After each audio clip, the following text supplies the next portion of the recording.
Hey, what's good, everyone? I'm back. So, title of this video is "Why Modern Movies Suck and They Hate Men." Uh, this is actually true. Modern movies does suck. It's only focused on the visuals and stuff, not the main story. I mean, not all of them suck, but just majority of them. And they hate men. That's the one that gets me. Because there's a lot of, I mean, we ain't gonna sit here and ignore things. Like let's not act like this doesn't happen because we're seeing a lot of uh, feminine energy in these movies. So, yeah, but let's see. Man, don't you just hate them all? Well, if you happen to be a creative working in Hollywood today, then the answer is probably yes. Either because you genuinely believe it, or because you think it's what you're expected to say these days just to get hired. But whatever the reason, there's been a bit of a change in the past few years in how men are portrayed on screen. And here's a hint, it hasn't been a good one. Hard as it may be to believe now, there was a time when we were practically spoiled for choice when it came to cool, awesome, aspirational male heroes on the big and the small screen. Whether they were scrappy underdogs who had to rise to the challenge, or brave adventurers risking life and limb for fortune and glory, or hard-bitten cops taking on the criminal underbelly of society, they were a whole generation of men who kicked ass, triumphed against the odds and saved the day, Yep. and usually looked pretty cool doing it. Yeah. That time, however, has passed, and the once mighty list of male cinematic heroes has dwindled to just a handful of aging characters living on borrowed time before they're ultimately recast, rebooted, or remade for modern audiences. The traditional heroic male lead that was pretty much the bedrock foundation of cinema for almost 100 years is apparently no longer a viable commodity in entertainment today. They're too dated, too toxic, too dangerous to put into the limelight, and so they've been replaced with more acceptable alternatives. Don't believe me? Fuck it, go turn on your TV and watch basically any commercial break that comes up in the next hour or so. Tell me, how many dumb, hapless, incompetent husbands, fathers, and boyfriends do you see constantly screwing up even the most simple household tasks and needing someone more diverse to bail them out? Go ahead, I'll wait. Now, this is a trend that I've noticed creeping into films and TV for quite some time now, and I think the problem comes in a number of different flavours, or tropes if you will. So let's take some time to look at each one in turn. And this is going to be a pretty big topic, so I'll probably have to make this video a two-parter to give each one the attention it deserves. And believe me, they're going to get plenty of my attention. Anyway, strap in, dear viewer, as I take you through the tropes of modern male characters. Trope number 1, the death of the stoic man. Pick out any random selection of mainstream movies that are more than 10 or 15 years old and give them a watch. Now pay particular attention to the men in those movies. Watch how they act, how they communicate with each other, the pace and tone and tempo of their conversations. Watch how they carry themselves. Think about the subtle shifts of power and dominance as their scenes progress. The use of pauses and facial expressions and eye contact to clue the audience in on who's dictating the pace of the conversation. Do this and you'll probably begin to pick up on a few things, like the fact that men in older movies are generally able to convey a lot more by saying less. They're generally more reserved and project a kind of quiet confidence. They're less prone to big emotional outbursts or energetic displays of high-strung verbal diarrhea. They spend less time talking about themselves and how things make them feel, and more time grappling with whatever problem or issue is actually at hand. When they decide to show aggression, it's generally controlled and carefully measured and deployed at just the right moment for maximum impact. They're less likely to admit to personal weaknesses, insecurity, and emotional fragility, or complain about physical discomfort and danger. In writing terms, this is what we refer to as stoicism. A stoic character is one that's generally reserved and emotionally distant, the kind of person who bears their troubles and discomforts without too much complaining. It's a character type most commonly associated with traditional ideas of masculine behaviour. Why? Because that's how men generally act around each other. Now take a look at men in mainstream movies today, and pay attention to the same aspects that you looked at before. I can pretty much guarantee you're going to notice a big difference between the two. The men in movies and TV shows now tend to come across as annoyingly talkative and expressive, reacting emotionally to what other people say and do, instead of coolly observing and keeping their own feelings in check. And this is important because here's a little secret for you boys and girls. The ability to just shut the fuck up for a minute and let an uncomfortable silence stretch out before you is a pretty powerful helpful weapon when it comes to tense conversations, because you're making it clear that you don't care much whether the other person expects a response. You'll speak to them when you're goddamn good and ready. Male characters today, however, mirror whatever they see and hear instead of imposing their own pace and tone on the conversation. They seem uncomfortable with the idea of protracted silence and feel the need to constantly talk to fill the gaps. Any real action that they take has to be undercut by ironic self-deprecating humour, which instead of being funny, just makes them come across as insecure and lacking the confidence of their own convictions. Like the idea of being assertive and taking decisive action is so silly that it has to be made into a self-conscious joke.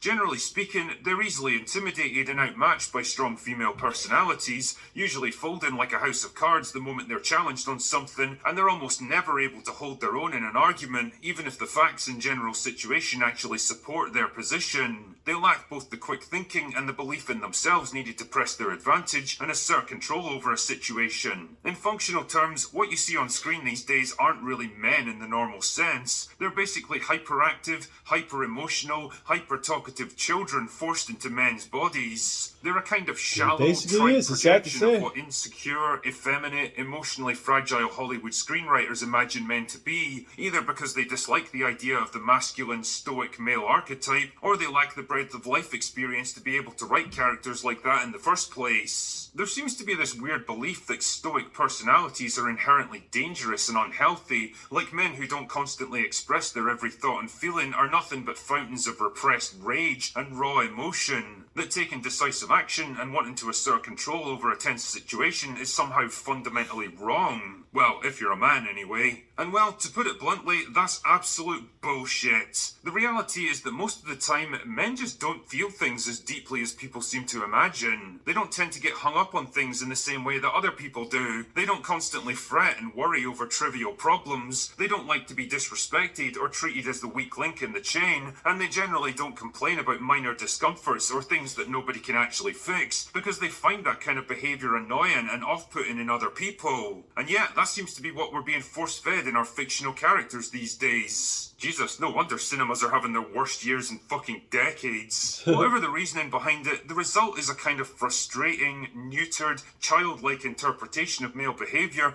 that doesn't really line up with what real, normal people experience day to day. Personally, I find that I can't relate to more and more male characters in movies today because they simply don't talk, act, or look like any of the men I've actually known in my life, and they're definitely not something I'd want to aspire to. Trope number 2, the deconstructed hero. Remember all those awesome, heroic male characters that you liked when you were growing up? Well, forget about them because they were never actually heroes in the first place, and modern Hollywood is determined to prove it to you. And truly, what more quintessential example could I possibly give to start things off than Luke Skywalker, who went from one of the most iconic and beloved heroes in all of cinema to a sad, broken, miserable and forlorn man, living alone on a windswept island and just running out the clock until he could eventually die.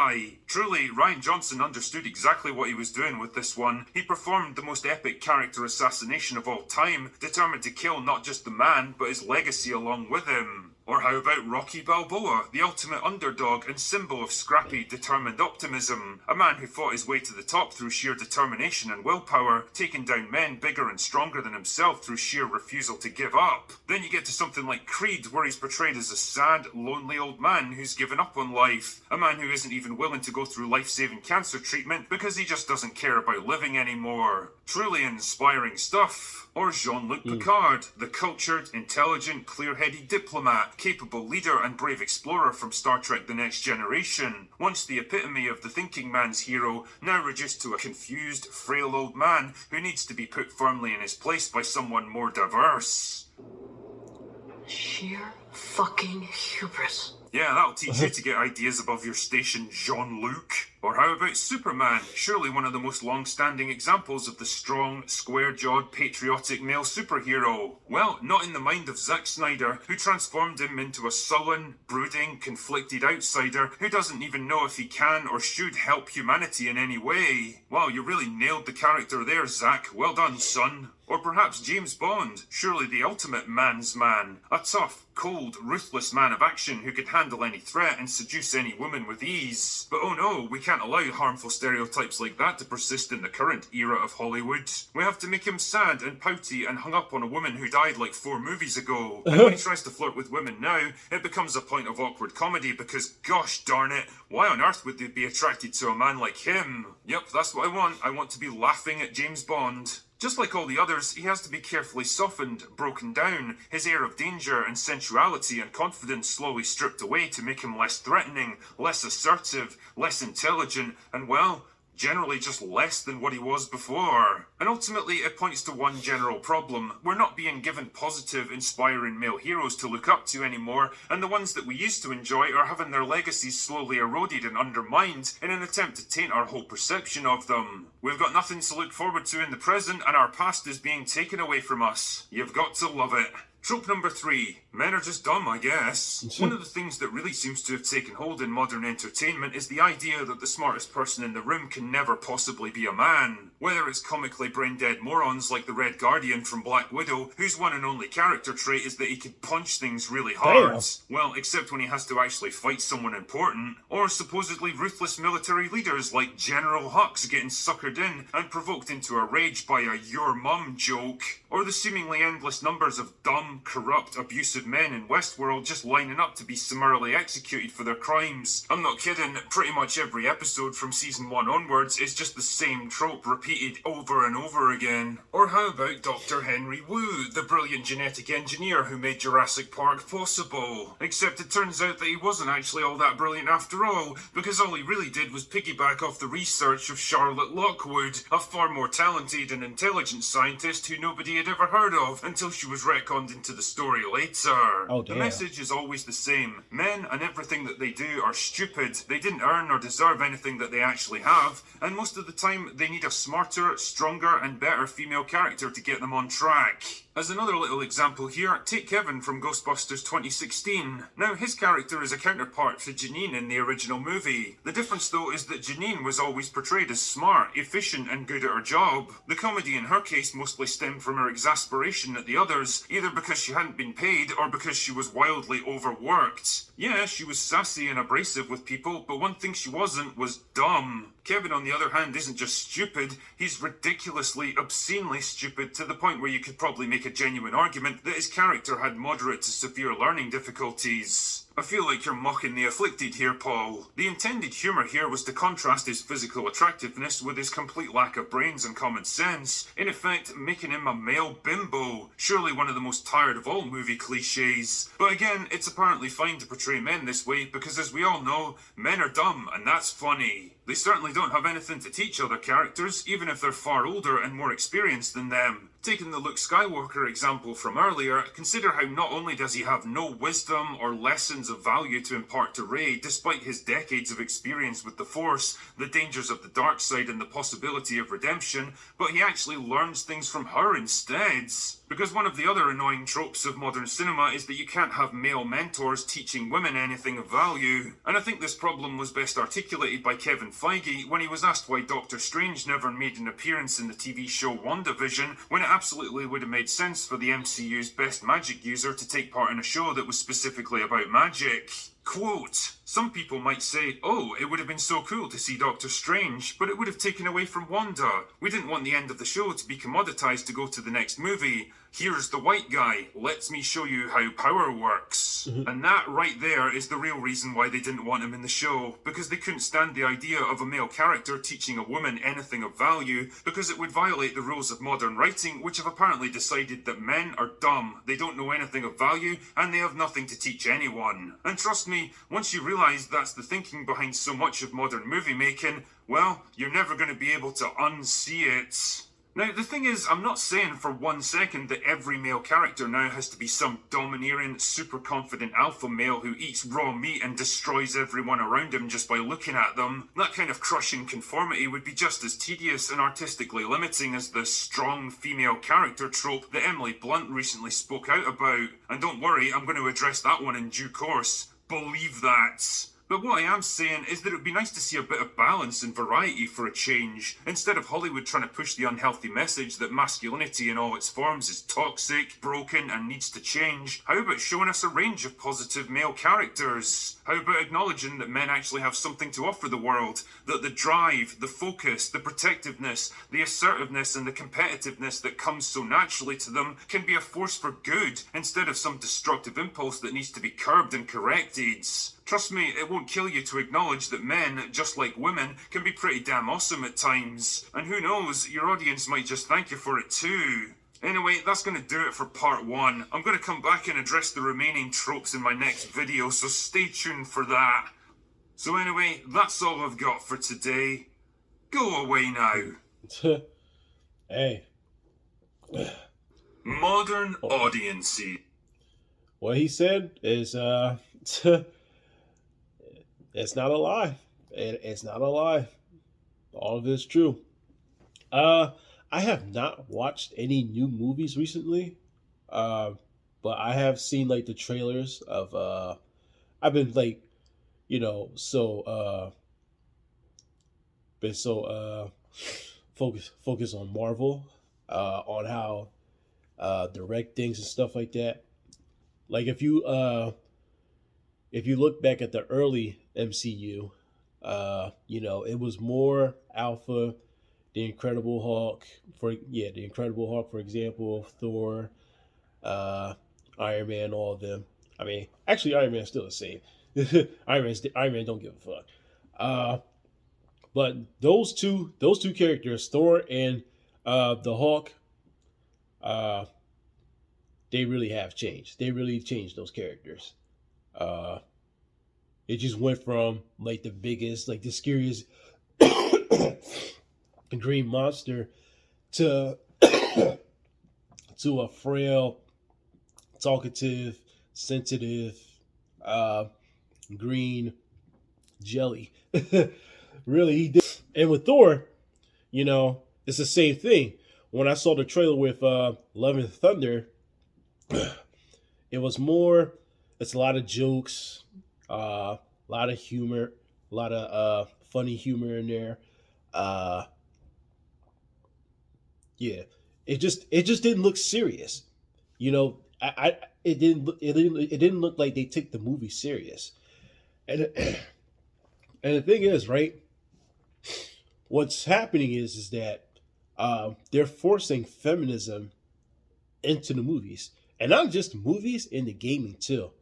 Like God of War, Kratos. The first, we're just gonna focus on the first 3 previous games of God of War. If y'all play God of War, he was ruthless. He was not a hero. He's a super villain.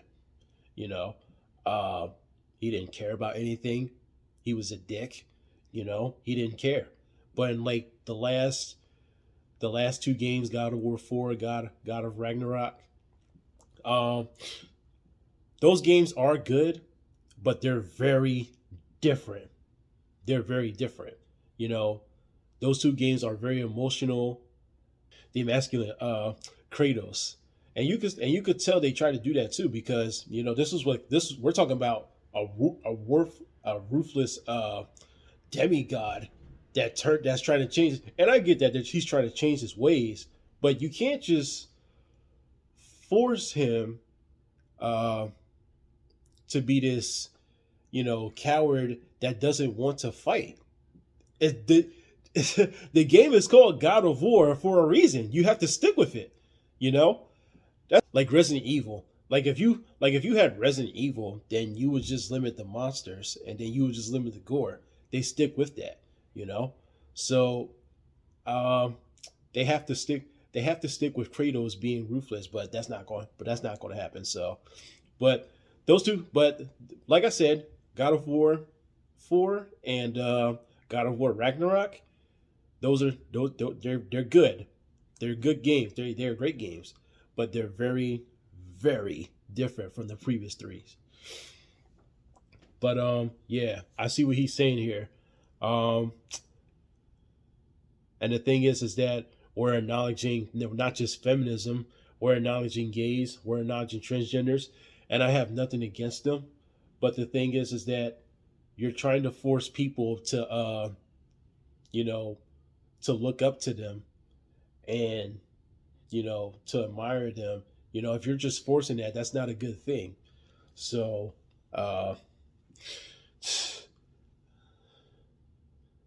this is the world we live in. Damn. Don't know how it's going to work, but this video was true. But anyway, like, comment, subscribe. I'll see y'all next time. Y'all have a good morning.